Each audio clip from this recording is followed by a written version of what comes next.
Running out of space on your hard drive is a really annoying thing. Let me show you some quick tips as to where you can find more room, even though it seems like you've completely gone to zero. First off, we'll start off basic and we'll empty the recycle bin. If you don't, it's actually still on your hard drive. So we'll right-click this and say empty recycle bin. Now, the next thing that you want to do is delete your temporary files.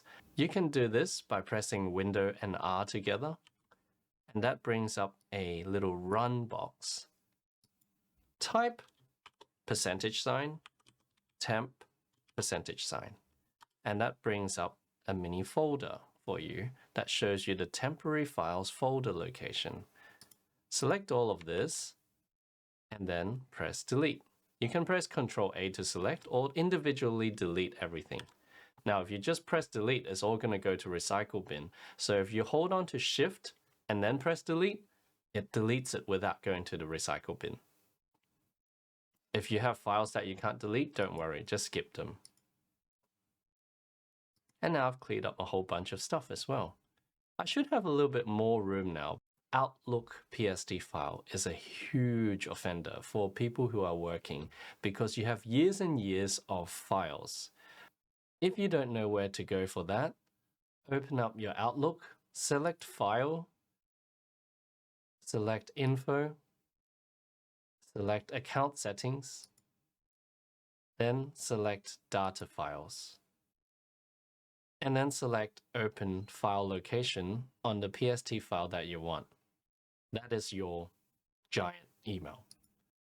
Once you've found your PST files, if you see some old files that you don't need anymore, or maybe other users that have once upon a time shared your laptop or your computer, you can go ahead and delete those PST files, and that will free up a lot more room.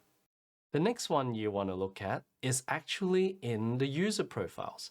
Sometimes when you share laptops, especially when you're in a workplace situation and you have your laptop going from user to user, there can be multiple users. Like maybe somebody works in the morning and then in the afternoon, and you're the person in the afternoon.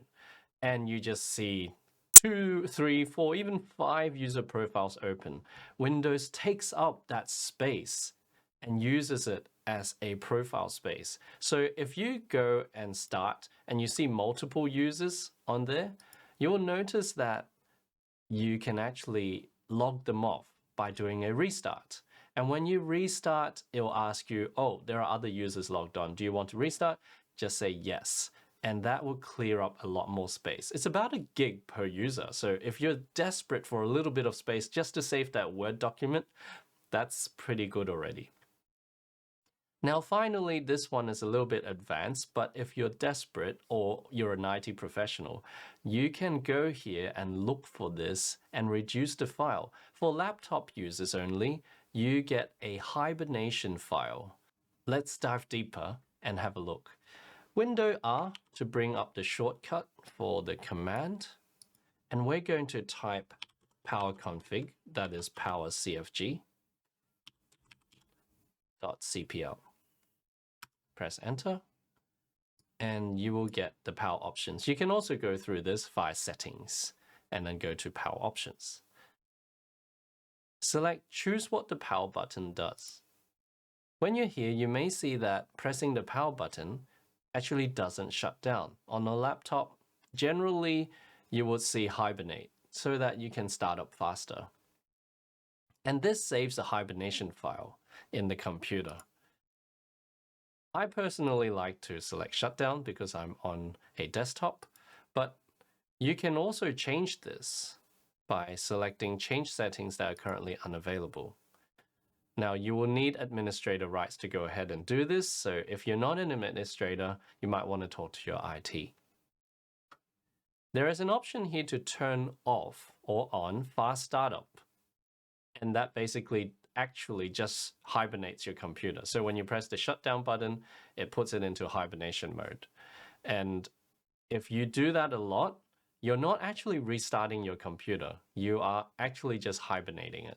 So if you want to clear the kernel of all the cache and all the settings and everything, and because you're running into issues, then turn this button off.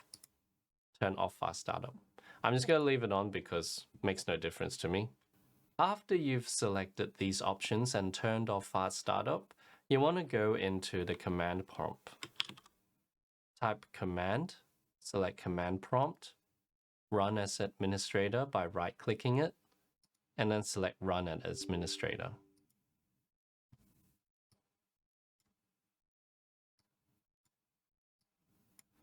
In the command prompt, you can type this command, power config, and then H for hibernate, or you can actually just type hibernate.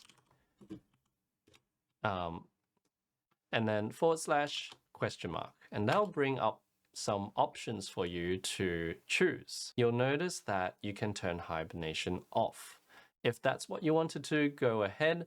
But if you're running out of space, type this command, power config hibernate, or H for short, and then type the type of hibernation, reduced. This will shorten or lower the hibernation file. Now, it's not going to work for me because I'm on a desktop computer, so it will just say, nope, wrong. But for you, it'll look something like this. So say, for example, I wanted to make it the full 100% hibernation file. That will work on here. It'll look something like this. The hibernation file has been set to blah, blah, blah. If you select reduced, it will shorten it. Notably, maybe to 40%, because that's the minimum. But you can also set your own size. So if you set it to 40%, for example, then it'll make more room. But finally, I don't normally recommend downloading software from the internet because it's dangerous wherever you go, unless you know what you're doing. But I have been using this for a long time and I absolutely love it and I've found no problems. It's called WinDirStat, and basically it's just a Windows directory statistics program which searches your entire drive or drives or wherever you want to search, and it brings it out into a picture. One of my colleagues showed me this when I was working in IT, and it is a lifesaver if you want to look for stuff. Once the program has finished searching, you can just click on each of the sectors and it shows you exactly where and how big each files are. And that way you don't have to rack your brain looking for stuff. And you might see the blue here, and that's all the same type of files. This giant red chunk is another type of file, but be very careful. Not every file can be deleted. Thanks for watching, and that's all I've got for you for now. But if you still got more issues, write a comment down below. I'm here, I can help you. See you guys next time.